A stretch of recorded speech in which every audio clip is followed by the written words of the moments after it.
পতিত আওয়ামী লীগ আমল জুড়ে প্রভাব খাটিয়ে একের পর এক ব্যাংক দখলে নেয় অ্যাসালম গ্রুপ। শেখ হাসিনার আশীর্বাদ পুষ্ট গ্রুপ অ্যাসালমের চেয়ারম্যান সাইফুল আলম ও তার স্ত্রী ঋণের নামে হাজার হাজার কোটি টাকা ব্যাংক থেকে লুটপাট করে দেশের আর্থিক খাতকে ভঙ্গুর করে দেয়।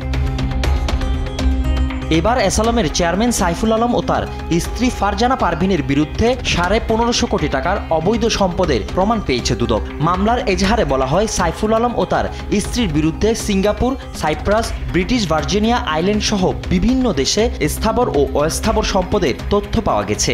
তবে আয়কর নথিতে তা না থাকায় এসব সম্পদ পাচার করা হয়েছে বলে দাবি দুদকের। সাইফুল আলম, চেয়ারম্যান অ্যাসালম গ্রুপ এবং সাবেক চেয়ারম্যান ফার্স্ট সিকিউরিটি ইসলামী ব্যাংক লিমিটেড এবং জনাব ফারজানা পারভিন, পরিচালক অ্যাসালম গ্রুপ এবং সাবেক পরিচালক ফার্স্ট সিকিউরিটি ইসলামী ব্যাংক লিমিটেড, তাদের দুজনের বিরুদ্ধে প্রায় 1500 কোটি টাকারও বেশি মূল্যের জ্ঞাত আয়ের উৎস বহির্ভূত সম্পদ অর্জনের অপরাধ অনুসন্ধানকালে প্রমাণিত হয়েছে।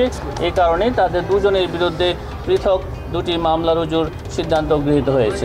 এদিন প্রায় 3 কোটি টাকার অবৈধ সম্পদ ও 22 কোটি টাকার সন্দেহজনক লেনদেনের অভিযোগে সাবেক ডিআইজি আব্দুল বাতেন দম্পতির বিরুদ্ধে মামলা করে সংস্থাটি। মোহাম্মদ আব্দুল বাতেন, সাবেক ডিআইজি, বাংলাদেশ পুলিশ, রাজশাহী রেঞ্জের, জ্ঞাত আয়ের উৎসের সাথে অসঙ্গতিপূর্ণ 2,29 লক্ষ টাকারও বেশি মূল্যের সম্পদ অর্জন ও দখলে রাখা এবং 7টি ব্যাংক হিসাবে 13,22 লক্ষ টাকারও বেশি মূল্যের অস্বাভাবিক লেনদেনের কারণে তার বিরুদ্ধে দুর্নীতি দমন কমিশন আইন 2004, মানি লন্ডারিং প্রতিরোধ আইন 2012 এবং দুর্নীতি প্রতিরোধ আইন 1947-এর সংশ্লিষ্ট ধারায় মামলা রুজুর সিদ্ধান্ত গৃহীত হয়েছে। এর আগে আবু সাইদ হত্যার সময় রংপুরের ডিআইজি দায়িত্ব পালন করা আব্দুল বাতেনের স্থাবর অস্থাবর সম্পদ জব্দ করেছে দুদক। মামলা রুজুর সিদ্ধান্ত গৃহীত হয়েছে। ফজলে আদিত্য, দেশ টিভি, ঢাকা।